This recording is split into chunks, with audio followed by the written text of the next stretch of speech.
नमस्कार साथियों आपका रोजगार आईटीआई अवधेश में स्वागत है। साथियों आज की क्लास में हम बात करने वाले हैं ITI first year fitter trade theory. इसके पहले साथियों आपको हमने जो है एक क्लास नीमी पैटर्न पे आधारित आपको हमने क्लास हल करा दिया है ना। आपको मैं बता दूं साथियों यहाँ पर जो है मैं आपको नीमी पैटर्न पे आधारित जितने भी प्रश्न हैं यहाँ पर आपको एक्सप्लेन करके सभी प्रश्नों को हल कराने। इसके बाद आपको हम प्रीवियस ईयर का पेपर भी हल कराएंगे साथियों, ठीक है। तो आइए साथियों क्लास को स्टार्ट करते हैं। और क्लास को स्टार्ट करने से पहले आपसे एक छोटा सा निवेदन रहेगा कि जो भी साथी चैनल पे पहली बार हो चैनल को सब्सक्राइब कर लीजिएगा, साथ में अपने मित्र यार दोस्त के पास क्लास को शेयर भी कर देना ताकि क्लास की इंफॉर्मेशन मिल सके और सही टाइम पे अपनी पढ़ाई कर सके। उसके बाद आपको मैं यहाँ पर अगर पीडीएफ की बात करूं मेरे भाई तो आपको टेलीग्राम चैनल रोजगार आईटीआई अवधेश पे जो है क्लास की पीडीएफ भी आपको मिल जाएगी। अब यहाँ पर देखिए साथियों आपका यहाँ पर जो पहला प्रश्न का रखा है, देखिए यहाँ पर जो है पहला प्रश्न आपका क्या का रखा है, आग लगने के 3 कारक क्या हैं। इसको जो है मैंने आपको कराया भी है मेरे भाई। आग लगने के 3 कारक क्या क्या है उसके बारे में पूछ रखा है। देखिए पहला ऑप्शन आपसे कर रखा है कि ईंधन, उष्मा, ऑक्सीजन। अगर मैं बात करूं साथियों तो यहां पर जो है ईंधन, उष्मा और ऑक्सीजन अगर ये तीनों के अनुपात हो गए मेरे भाई तो आग यहां पर लग जाएंगे, या हम कह सकते हैं आग की जो है मुख्य कारक होते हैं। तो यहां पर आंसर तो आपका यहां पर पहला ही बन जाएगा मेरे भाई। आग लगने का अगर जैसे कि आप सोच रहे हैं कि ये कैसे हम पता करें कि यहाँ पर अगर मैं ऑक्सीजन की कमी कर देता हूं तो यहाँ पर आग जो है बुझ जाएगी। जैसे एग्जाम्पल के रूप में मेरे भाई अगर आप कैंडल लेते हो है ना, उसको जलाइए, उसके बाद आप जैसे कांच का ग्लास हो या जो है प्लास्टिक का बॉटल हो उसको जो है अगर उल्टा करके ढक दीजिए है ना, कुछ देरी बाद आप देखिएगा वह कैंडल जो है जलना बंद हो जाता है। बस कारण एक ही है कि वहां पर ऑक्सीजन की जो है कमी हो जाती है, तो जैसे ही ऑक्सीजन की कमी होगी वहां पर आग जलना बंद हो जाएगा, ठीक है। तो आंसर आपका यहां पर ए बन जाएगा। आइए अगले प्रश्न पे हम बात करते हैं। तो देखिए आपका अगला प्रश्न यहां पर क्या कर रखा है कि गोल्डन आवर की अवधि को क्या कहा जाता है। वेरी वेरी इंपॉर्टेंट प्रश्न है मेरे भाई। आप लोगों की जो प्रैक्टिकल परीक्षा होती है उसमें भी जो आपके एग्जामिनर्स आते हैं मेरे भाई वहां पर भी जो है आपको ये प्रश्न देखने को मिलता है। तो यहां पर कर रखा है कि गोल्डन आवर्स की अवधि क्या कहा जाता है ना, घटना के बाद के पहले 30 मिनट या पहले 30 मिनट। तो आपको मैं बता दूं जैसे कोई भी व्यक्ति है ना, कहीं पर भी अगर एक्सीडेंट हो गया किसी व्यक्ति के साथ, ठीक है, तो उसके घटना के बाद जो 30 मिनट है, कहने का मतलब उसको किसी भी हालत में अगर हम सही टाइम पे जो है हॉस्पिटल में पहुंचाते हैं तो उस व्यक्ति की जो है जान बचाई जा सकती है। और इसी समय को इसी जैसे एक्सीडेंट हो गया तो इसके 30 मिनट जो होते हैं इसकी जो है गोल्डन आवर के श्रेणी में जो है आते हैं। तो यहां पर अगर मैं बात करूं तो यहां पर क्या हो जाएगा, घटना के बाद के पहले 30 मिनट जो है आंसर आपका यहां पर ए ही बन जाएगा, ठीक है। आइए अगले प्रश्न पे हम बात करते हैं साथियों। अगला प्रश्न आपका यहां पर क्या कर रखा है कि कार्यस्थल पर दुर्घटना से बचने का पहला कदम क्या है। कार्यस्थल पर कहने का मतलब यह है मेरे भाई कि जैसे आप अपने ही कॉलेज में वर्कशॉप में जो है प्रैक्टिकल कर रहे हैं है ना, तो कार्य करते समय दुर्घटना से बचने के लिए आपको क्या करना चाहिए। सुरक्षा उपकरण पहनकर जो है कार्य करना चाहिए या चीजों को अपने तरीके से करना चाहिए है ना, सुरक्षा सावधानी का पालन करके। अगला कारण रखा है कि अत्यधिक कुशल काम करने के अभ्यास के साथ चीजें करना। कहने का मतलब यह है मेरे भाई कि अगर मैं बात करूं यहां पर सीधे तौर पे जैसे कि अगर आप कोई भी मशीन है ना ऑपरेट कर रहे हैं और आपको उसके बारे में जानकारी नहीं है तो आप क्या करेंगे, उसको चलाएंगे। अगर आप चलाएंगे तो आपके साथ क्या होगा, दुर्घटना होगा। तो कहने का मतलब है कि हमें क्या करना चाहिए, सुरक्षा सावधानियों का जो है पालन करना होता है। जैसे कि जब आप आईटीआई में एडमिशन लिए होंगे तो जब फर्स्ट टाइम आप लोग अपने कॉलेज में गए होंगे तो आपको बताया गया होगा कि पहला चैप्टर आपका सुरक्षा और सावधानियां ही रखा गया। कहने का मतलब आपको उसमें बताया जाएगा कि किस तरीके से आपको अपने वर्कशॉप में जो है सावधानियां बरतनी है ना, ताकि आपके साथ कोई ऐसा दुर्घटना न हो जाए। तो आंसर आपका यहां पर क्या हो जाएगा, सी बन जाएगा, ठीक है। आइए अगले प्रश्न पे हम बात करते हैं साथियों। और ये प्रश्न तो देखकर ही मेरे भाई आप लोग जो है आंसर कर दोगे है ना, क्योंकि इसको जो है मैंने आपको पहले भी क्लास में जो है बताया भी है। यहां पर देखिए कर रखा है कि यह प्रतीक क्या दर्शाता है। जो ये प्रतीक आपको यहां पर दिखाया गया है ये प्रतीक जो है किसको जो है दर्शा रहा है। तो यहां पर अगर मैं बात करूं साथियों तो सीधे तौर पर अगर आप देखेंगे तो यहां पर जो है मैंने आपको पहले भी रास्ता दे यहाँ पर रास्ता दे क्या जो है सिंबल मैंने आपको बताया भी था कि त्रिभुज में होता है। तो यहाँ पर जो है ये सिंबल जो है आपका स्टॉप का होता है। जैसे कि अगर मैं बात करूँ, जहाँ पर देखे होंगे ध्यानपूर्वक, अगर आप देखे होंगे, जैसे कि बात करें एग्जाम्पल के रूप में, जैसे आप सिग्नल देखे होंगे जहां पर गाड़ियां चलती हैं उसके बाद जो है सिग्नल होता है, रोका जाता है, तो वहां पर जो है ये सिंबल देखने को आपको मिलते होंगे। तो ये जो है रुकने का जो है सिंबल होता है, तो स्टॉप का सिंबल होता है। तो आंसर आपका यहां पर ए बन जाएगा। देखिए आपका अगला प्रश्न मेरे भाई यहां पर क्या कर रखा, और ये प्रश्न मेरे भाई वेरी वेरी इंपॉर्टेंट है आपके सीबीटी परीक्षा के लिए। चाहे सीबीटी परीक्षा की बात करूं साथियों, चाहे आपके यहां पर प्रैक्टिकल परीक्षा की बात करूं, तो यहां पर क्या रखा कि बेकार कागज अलगाव के लिए डिब्बे का कलर कोड क्या है। एग्जाम्पल के रूप में मेरे भाई आप समझने का प्रयास कीजिएगा। जैसे आप लोगों ने देखा भी होगा कि जैसे मान के चलिए किसी होटल में या आप रेलवे स्टेशन पे या ऑफिस में आपने देखा होगा, या वर्कशॉप में आपने देखा होगा कि एक डिब्बा रखा होता है प्लास्टिक का, है ना, और हर जगह जो है आपको अलग अलग कलर के देखने को मिलते हैं, है ना। अब यहां पर बात आती है, ये यहां पर यही सीधे तौर पे पूछ रखा है कि बेकार कागज, यानी कि जो बेकार कागज होता है, जैसे ऑफिस में ही आप बात कर लीजिए, तो जो बेकार कागज होते हैं उनको जब फाड़ते हैं तो आप कहां रखते हैं, किस कलर के डिब्बे में रखा जाता है, यही जो है आपसे पूछ रखा है। अब यहां पर ये सारी बातें बताने का बस रीजन एक ही है मेरे भाई। जैसे आप अपने वर्कशॉप में भी जब कहीं भी काम करेंगे, है ना, कोई मटेरियल खराब होगा तो उसको जो है एक जगह सुरक्षित रखा जाता है ना। कहने का मतलब डस्टबिन में रखा जाता है, तो वो एक प्लास्टिक का डिब्बा होता है जो कि कलर कोडेड होता है कि उसी कलर कोड में जो है आपको रखना है। तो यहाँ पर कह रखा कि बेकार कागज को जो है हम कहाँ रखेंगे। सीधे तौर पर अगर मैं बात करूँ साथियों, तो यहाँ पर अगर हम लाल डिब्बा है तो लाल डिब्बे में जो है हम क्या करते हैं, लोहे के टुकड़े को जो है रखने का काम करते हैं। जैसे आप मान के चले फीटर के वर्कशॉप में काम कर रहे हैं, है ना, कोई भी जॉब बनाने का कार्य कर रहे हैं, कुछ टूटा फूटा है ना, जो भी मटेरियल बाहर टूटा फूटा निकला उसको जो है आप लाल डिब्बे का एक डस्टबिन होता है मेरे भाई, उसी में आप रखते हैं, है ना। अगर मैं यहां पर नीला की बात करता हूं, तो नीला जो डिब्बा होता है आप अधिकतर ऑफिस में देखने को आपको मिलेगा, है ना। तो जो पेपर कागज होता है उसको जो हम नीले डिब्बे में रखते हैं। अगर यहां पर काला की बात करें तो आप लोगों ने स्टेशन पे देखा होगा मेरे भाई, है ना, जो यहाँ पर गीला कचरा होता है या फूड होते हैं, है ना, उनको जो है रखने के लिए हम यहाँ पर उपयोग करते हैं। अब यहाँ पर हरा की अगर मैं बात करता हूँ तो साथियों अगर सीधे तौर पे आपने देखा होगा, है ना, जैसे कांच के टुकड़े टूट फूट गए, है ना, तो यहाँ पर जो है क्या ग्रीन डिब्बे में जो है रखते हैं। तो आंसर आपका यहाँ पर क्या हो जाएगा, बेकार कागज को हम किस में रखते हैं, नीले डिब्बे में रखते हैं। तो आंसर आपका यहाँ पर क्या बी बन जाएगा। आइए अगले प्रश्न पे बात करते हैं। देखिए आपका अगला प्रश्न मेरे भाई यहां पर कह रखा है कि यह रोड साइन किस तरह का है। अब यहां पर देखिए एक चित्र दिखाया गया है, रोड साइन का जो है चित्र दिखाया गया, उसको देखकर जो है आपको बताना है।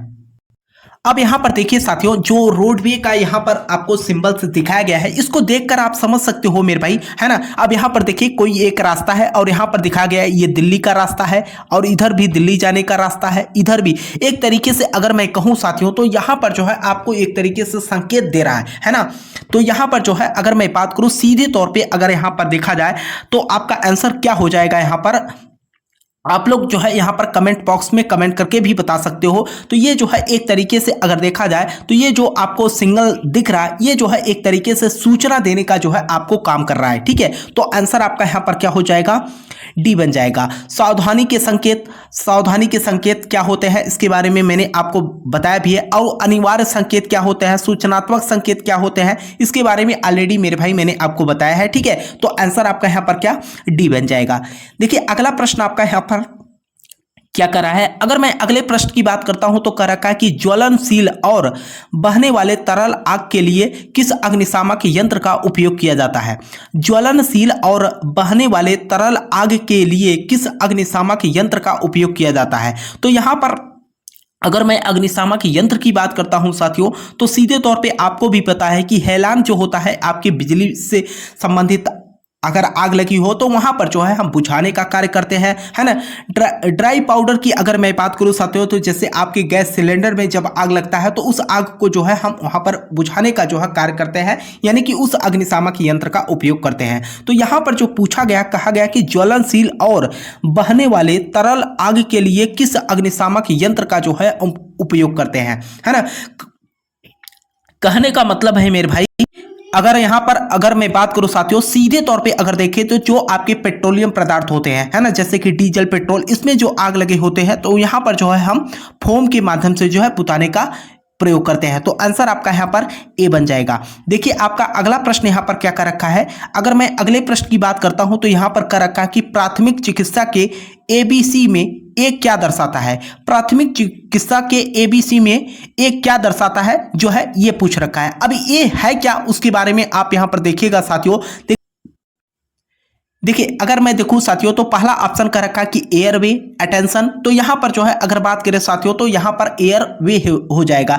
एयरवे का मतलब यह है मेरे भाई कि जैसे कि मान के चलिए कोई भी व्यक्ति है, अगर किसी के साथ दुर्घटना हो जाती है ना, तो उनको जो है सांस लेने में जो है थोड़ी सी दिक्कत होती है, तो उस कंडीशन में हम क्या करते हैं, अपने मुंह से ही जो है उनको ऑक्सीजन देने का प्रयास करते हैं। ठीक है, तो आंसर आपका यहाँ पर ए ही बन जाएगा। ठीक, एयरवे हो जाएगा। अगले प्रश्न की अगर हम बात करें साथियों तो देखिए आपका अगला प्रश्न यहां पर क्या कर रखा है, कर रखा है कि जैविक कंपाउंड्स में मटेरियल को तोड़ने की प्रक्रिया क्या है जिसे खाद के रूप में इस्तेमाल किया जा सकता है। ये तो वेरी वेरी इंपॉर्टेंट प्रश्न है मेरे भाई, और ये प्रश्न जो है इसका उत्तर तो हमारे हिसाब से सभी को पता होगा। ठीक है, तो यहाँ पर जो है सीधे तौर पे अगर मैं एग्जाम्पल के रूप में मेरे भाई आपको समझाना चाहूँ तो जैसे आप लोगों ने देखा होगा गांव में, है ना, कि गोबर होता है। गोबर को हम क्या करते हैं, एक जगह जो है कंपोस्टिंग करते हैं, कहते हैं मतलब एकत्रित करते जाते हैं। तो कुछ समय बाद क्या होता है, वही गोबर आपका जो है सड़ जाता है। जब सड़ता है तो एक तरीके से आपका खाद का निर्माण हो जाता है ना। तो यहाँ पर जो भी अगर मैं बात करूँ तो यहाँ पर खाद के रूप में इस्तेमाल किया जाता है, तो कंपोस्टिंग के माध्यम से। तो आंसर आपका यहाँ पर सी बन जाएगा। देखिए आपका अगला प्रश्न यहाँ पर क्या कर रखा है। अगले प्रश्न की अगर मैं बात करता हूं तो यहां पर देखिए कह रखा है कि प्लास्टिक कचरा बीन के लिए कलर कोड क्या है। प्लास्टिक कचरा बीन के लिए कलर कोड क्या है, ये तो मेरे भाई आप लोग जो है कमेंट बॉक्स में कमेंट करके बता ही सकते हो, है ना। क्योंकि साथियों अगर मैं बात करूं इसके बारे में मैंने आपको ऑलरेडी जो है बता भी चुका हूं, है ना, कि प्लास्टिक कचरा के लिए जो है हम किस कलर के डिब्बे का जो है यहां पर उपयोग करते हैं। ठीक है, तो यहां पर अगर बात करें साथियों तो प्लास्टिक का जो कचरा होता है उसको जो है हम पीले वाले डिब्बे में रखते हैं, है ना। बाकी मैंने आपको बताया कि जो आपके पेपर होते हैं उसके लिए नीला का हम उपयोग करते हैं, लोहे के लिए लाल का उपयोग करते हैं, कांच के लिए हम हरा का उपयोग करते हैं। तो यहां पर आंसर आपका क्या, डी बन जाएगा। देखिए आपका अगला प्रश्न मेरे भाई यहां पर क्या कर रखा है, और ये प्रश्न आपकी परीक्षा के लिए वेरी वेरी इंपॉर्टेंट प्रश्न है मेरे भाई। आपको मैं बता दूं, आपकी जो परीक्षा है सीबीटी परीक्षा जो होती है मेरे भाई, इसमें करीब करीब चाहे कोई भी ट्रेड हो, जिस ट्रेड से आप आईटीआई कर रहे हैं उसमें जो है करीब करीब आपको 10 से 15 प्रश्न ऐसे होंगे मेरे भाई जो सीधे आपके टूल के चित्र देकर जो है नाम पूछ लेते हैं। अब यहां पर देखिए कर रखा है कि फाइल के यक्स के रूप में चिन्हित भाग का जो है आपको नाम बताना है। फाइल के यक्स के रूप में चिन्हित भाग का जो है इसका नाम बताना है आपसे कि इसका नाम क्या है ना। सबसे पहले तो साथियों आपको मैं बता दूं, यहां पर जो है आप यहां पर देख सकते हैं ये तो आपका फाइल है ना। तो यहां पर अगर मैं बात करूं तो ये वाला जो भाग होता है आपका ये टिप होता है। ठीक है, ये तो आपका टिप होता है, लेकिन ऊपर वाले भाग को हम क्या कहते हैं, साइड कहते हैं। ये जो जहां पर आपका जो है सांचा बना हुआ है। बाकी अगर आप यहां पर बात करेंगे, यहां जो हैंडल में जो है आप रिंग की नुमा देख रहे हैं ना, इसको हम क्या बोलते हैं, फेरोल बोलते हैं, है ना। ये फेरोल इसलिए लगाया जाता है ताकि आपके हैंडल जो है फटे ना। ठीक है, उसके बाद अगर मैं बात करूं यहां पर जो जहां पर आपके सांचे नहीं कटे इसको हम क्या बोलते हैं, हील बोलते हैं। ठीक, अगर यहां पर मैं बात करूं यहां पर जो है जो आपसे पूछ रखा है इस वाले भाग को हम क्या करते हैं, टैंक कहते हैं। ठीक है, टैग कहते हैं। ठीक, अगर ऑप्शन में आप देखेंगे तो यहां पर ऑप्शन आपको क्या मिलेगा, बी आंसर हो जाएगा। ठीक है, आइए अगले प्रश्न पे बात करते हैं। देखिए यहां पर जो है आपका अगला प्रश्न क्या कर रखा है, कर रखा है कि एक ट्राई स्क्वायर का उपयोग क्या है। एक ट्राई स्क्वायर का उपयोग क्या होता है उसी के बारे में जो है आपसे यहां पर पूछ रखा है। अगर मैं ट्राई स्क्वायर की आकृति की बात करता हूं मेरे भाई, तो आप लोगों ने अपने वर्कशॉप में देखा भी होगा, कुछ इस तरीके का होता है। जो निचला वाला भाग होता है मेरे भाई इसको हम स्टॉक बोलते हैं, लेकिन ऊपरी वाले भाग जो कि आपका ब्लेड होता है, ठीक है, इन दोनों के बीच का जो एंगल होता है वह कितने का होता है, 90 अंश का होता है। और ये 90 अंश का बनाने का मेरे भाई मेन रीजन है। अब यहां पर देखिए समकोण की जांच करने के लिए हम क्या करते हैं, ट्राई स्क्वायर का जो है उपयोग करते हैं। ठीक है, तो यहां पर जो है हम किसी भी जॉब, जैसे कि आप कोई भी वर्क पीस पे काम कर रहे हैं, जॉब बनाने के बाद अगर मान के चलिए आपको एंगल चेक करना है कि 90 अंश के एंगल पे है कि नहीं है, तो आप ट्राई स्क्वायर पे लगाकर बड़े आसानी से जो है चेक कर सकते हैं। ठीक है, और इस पे जो है मैंने जब वर्कशॉप का एक वीडियो बनाया था तो उसमें जो है मैंने आपको ट्राई स्क्वायर के बारे में दिखाया भी था और बताया भी था कि किस तरीके से जो है हम अब वर्कशॉप में जो है इसका उपयोग करते हैं। ठीक है, तो आंसर आपका यहाँ पर क्या ए बन जाएगा। ठीक है, तो ये रहा साथियों आज की क्लास, और मुझे उम्मीद भी है कि आप लोगों को जो है क्लास समझ में आई होगी। अगर आपको किसी भी प्रश्न को लेकर मेरे भाई कोई भी डाउट हो तो आप नीचे कमेंट बॉक्स में जरूर कमेंट करना, ताकि मैं आपको नेक्स्ट क्लास में जो है सबसे पहले आपकी जो डाउट हो उसी पर बात करके फिर आगे प्रश्नों को हल कराएं। तो यहाँ पर साथियों मैं आपको नेमी पैटर्न पे आधारित प्रश्नों को हल करा रहा हूँ, और मैं आप लोगों से ये भी कहना चाहूंगा कि जो भी साथी चैनल पे पहली बार हो मेरे भाई, चैनल को सब्सक्राइब कर लीजिएगा और साथ में अपने मित्र यार दोस्त के पास क्लास को शेयर भी कर देना। और जो है नेमी पैटर्न का पीडीएफ मेरे भाई आपको टेलीग्राम चैनल रोजगार आईटीआई अवधेश पे मिल जाएगा, वहां पर आप लोग ज्वाइन कर सकते हो। जो व्हाट्सएप चैनल है मेरे भाई रोजगार आईटीआई अवधेश के नाम से है ना, उसे भी आप लोग ज्वाइन कर लेना, ताकि वहां पर भी कोई अपडेट इंफॉर्मेशन आए तो आपको जानकारी मिल सके। तब तक के लिए आपसे मिलते हैं नेक्स्ट क्लास में, तब तक के लिए जय हिंद जय भारत।